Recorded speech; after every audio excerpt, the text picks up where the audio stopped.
Bismillahirrahmanirrahim. İyyaka na'budu ve iyyaka nestaîn.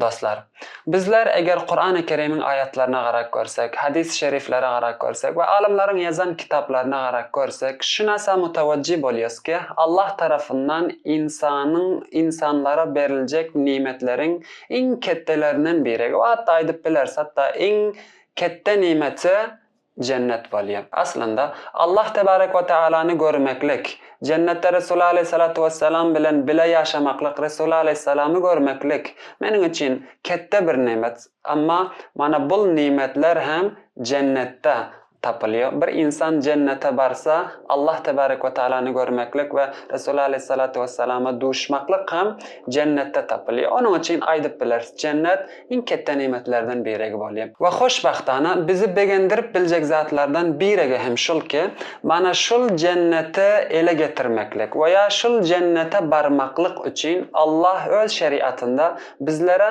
qolay oson yo'llari ham ko'rkazib qo'ygan. Rasululloh alayhisolatu vassalamning hadislarini agar mutavajjih bo'lsak, shu narsani bilib bilyapsizki, bir fohisha ayol jannatda. Nima uchun desak, suvsan ajigan bir kuchiga suv beribdir va non beribdir va bir o kuchiging qarnini doyiribdir. Shu narsa uchun jannatda. Va hatto hadislardan yana biragida borki, Rasululloh alayhisolatu vassalam aytıyorlar, men jannatda bir nafarni ko'rdim, ko'p bir g'arib bir nafardi, ko'p bir faqir bir nafardi va bu nafaring jannatda nima deb kelganini so'radim va o nafaring jannatga borishligining sababi shu ekan. Ol inson, ol jannatga boran odam merdimlaring o'tyon geçyon yo'lida bir daraxt ko'ribdir. Shul daraxtda merdimlari aziyat bo'lmasin deb shol yo'ling ustundagi daraxtni olibdir. Mana shul narsa sabab bo'libdir ol inson jannatga boribdir. Jannatda mana shu raqam inson ham bor. Rasululloh alayhisolatu vassalamning bizlarga aytmoq bo'lgan narsasi shu.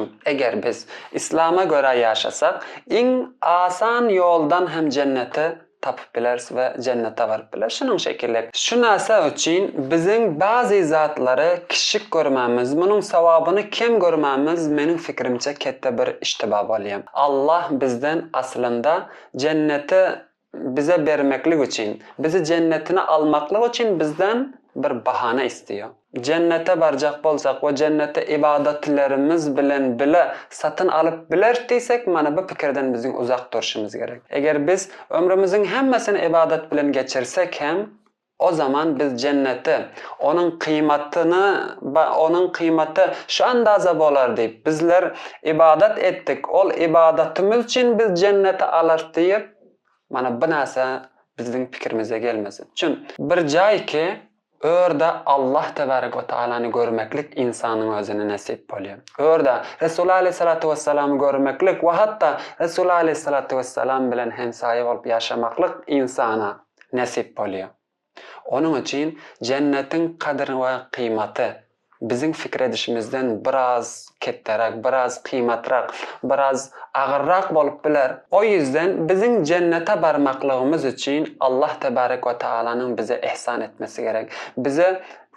Bize rahmet etmesi kerak va Allohning rahmatini qozonmoqlik uchun, Allohning rahmatini bizlar qozonmoqlik uchun bizlerin İslam yo'lida bo'lmamiz va eng kichik narsalari ham Alloh tabarak va taolo uchun, Xudovanda shuni sening uchun etdim, sen shu narsani sening uchun anjom berdim, sening uchun etdim, shu narsani o'zing qabul va maqbul et deb kichik zotlari bilan kichik ko'rman, Alloh uchun o narsalar ham yerine getirmamiz kerak. Mana bu suratda inshaalloh bizlar ol jannatga borib bilarsiz. Shuning uchun har zodaki sizning uchun kichik ko'rinsa, savobi oz ko'rinsa va uni etmasangizlar, aslında bu shaytonning bizlerin qalbimizga tayilgan bir vasvasasi bo'lgan. Mana bu narsadan uzoq tursak, inshaalloh shul narsa savobi ozdir desak ham, agar shul oz savobli narsa bilan boshlasak, shularni hamisha edib bersak, savobi ko'proq narsa, og'irroq ibodatlar,